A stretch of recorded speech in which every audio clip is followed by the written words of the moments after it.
When you hear someone speaking with an accent, do you become curious? My parents walked right behind my daughter Lauren after they picked her up from school. Instead of being tired, her excitement was bubbling over. She said, "Мамочка, угадай что? Mommy, guess what?" I curiously asked, "Что, моя любимая? What is it, my sweetheart?" She proudly replied, "Я стала учительницей. I've become a teacher."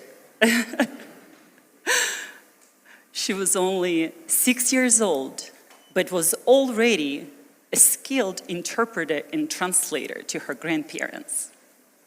You see, there were no study materials available in Russian for their naturalization test.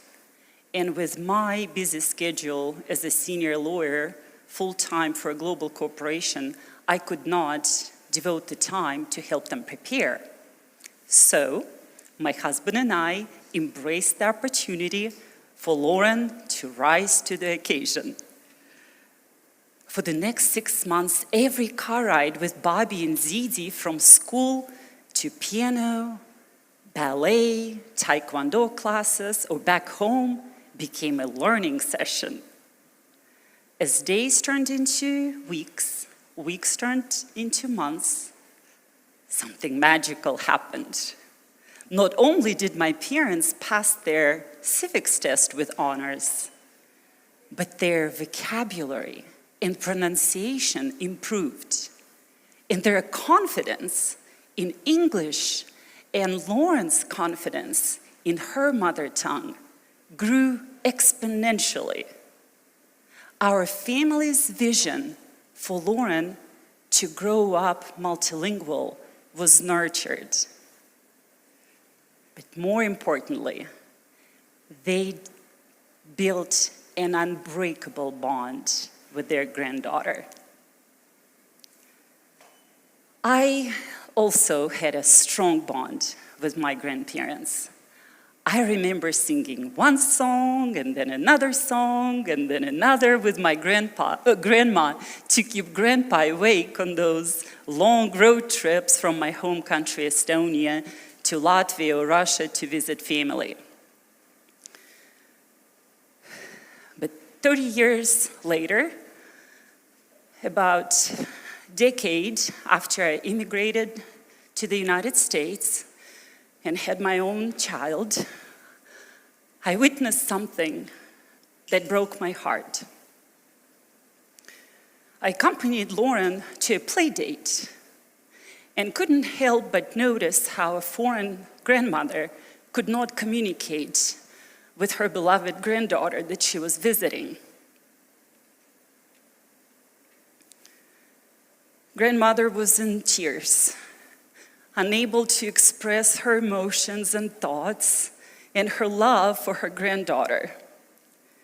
They were sitting so close, yet they were so far apart.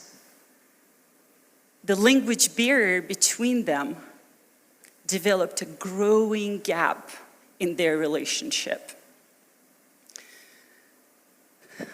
With deep sadness, I cried with her, as this woman I loved and respected shared with me that this was killing her emotionally. She longed to share stories from her homeland, to teach her beloved granddaughter the beauty of her mother tongue, pass that generational wisdom that could only be gained through intergenerational ties of their common heritage. At the time, I felt as if I was hearing my grandmother's crying from above. This was a tipping point in my lifelong linguistic journey that taught me a great deal about the powers of multilingualism and reaffirmed my strong determination to raise my daughter multilingual and save my mother tongue.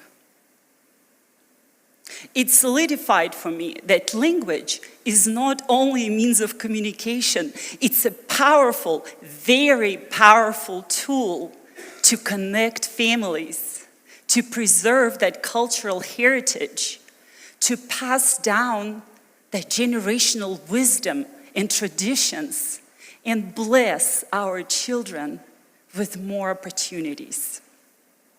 I vowed to serve as an ambassador for multilingualism and mother tongues.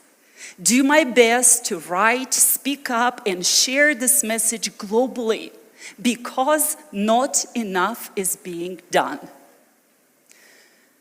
So, building on my degree in philology and translations, years working as a professional interpreter, experience teaching languages, including teaching English as a second language on several continents, my research and advocacy skills I learned in law school, I had a surge of energy to immerse in the world of language education. I researched, I read every article, I sought resources, I developed strategies, I made mistakes, I participated in exchanges of best practices.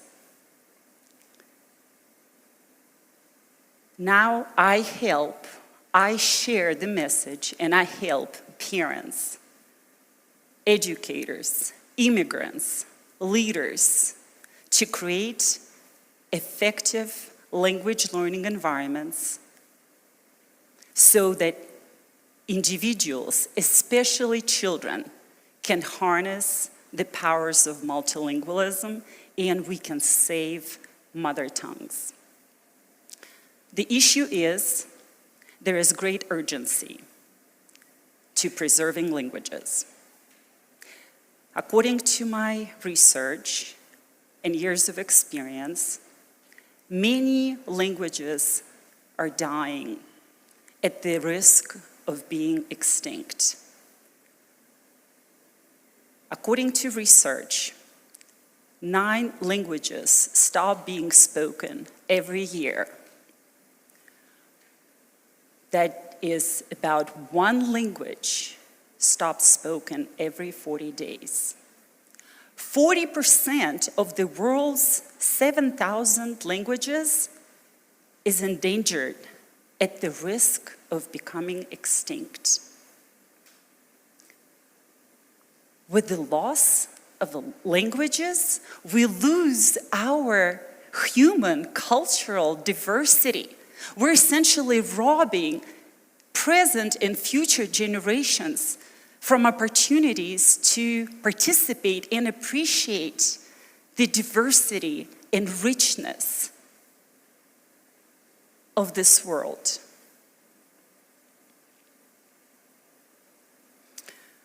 From my years of linguistic education, over a decade of research and experience, I've identified 5 main reasons why languages are dying. Number 1, lack of awareness of this crisis. I've read the UNESCO Atlas of languages in danger, world's languages in danger. And I like the quote, "Languages endangered when children no longer learn it." 2, when we know it's important, there are many who don't know how to get started. The research published in the National Library of Medicine confirms that the sooner kids start learning another language, easier it is, but it's never too late. 3, stigma. In the interviews that I conducted and research, I found that some refuse to speak in their native dialects or languages with their children or grandchildren out of fear that the kids would develop an accent that might lead to bullying or disadvantages in society. 4, lack of resources and support. Even when we know it's important, we're committed to raise bilingual or multilingual kids. We're willing to overcome the stigma. We face a lack of policies or meaningful resources to support progress. Per research, currently approximately a third of the world's population lacks access to education in their native languages. Which leads me to my 5th reason. Shortfall of societal initiative. There needs to be a sense of timing, focus, and attention in order to preserve languages and promote multilingualism. So, apart from preserving mother tongues, why learn or teach another language? Well, there are plenty of sources that support that languages benefit children in many ways. I've categorized the benefits into 3 categories. I call them the 3 C's of multilingualism. 1, cognitive benefits. 2, connection. And 3, cultural identity and diversity. Cognitive benefits. So learning and using multiple languages requires constant exercise of our brain, which leads to improved flexibility and overall cognitive abilities, including improved memorization, problem-solving skills, attention, creativity. Ultimately, that leads to opportunity